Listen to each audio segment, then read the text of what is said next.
Hello guys, welcome back to another video tutorial. For today's video is how to use ChatGPT for translation. ChatGPT can be a useful tool for translation as it has the ability to translate text from one language to another in real time. Here are some tips on how to use ChatGPT for translation. Choose the right language pair. ChatGPT can translate between dozens of languages, but it's important to choose the right language pair for your needs.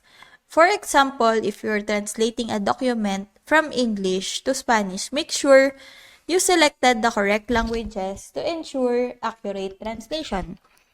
But right now, I have here a poem written in Filipino, and I will translate it to English.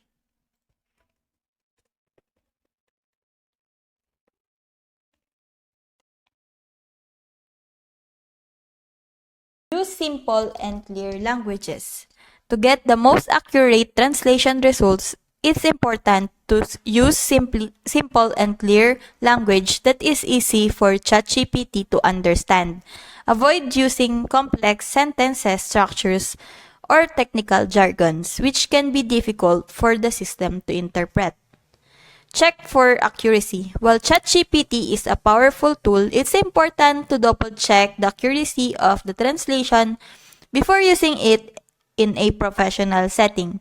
You can do this by cross-checking the translation with other translation tools or working with a human translator to verify the accuracy of the translation. Practice using ChatGPT. Like any tool, using ChatGPT for translation requires practice and familiarity with its capabilities. Spend some time experimenting with different languages and text inputs to get a feel for how the system works and how to get the best results. Overall, ChatGPT can be a powerful tool for translation, but it's important to use it correctly and with care to ensure accurate results. By following these tips, you can make the most of ChatGPT's translation capabilities and enhance your capability to communicate across different language and cultures. So that's it. I hope that you learned something and this video helps.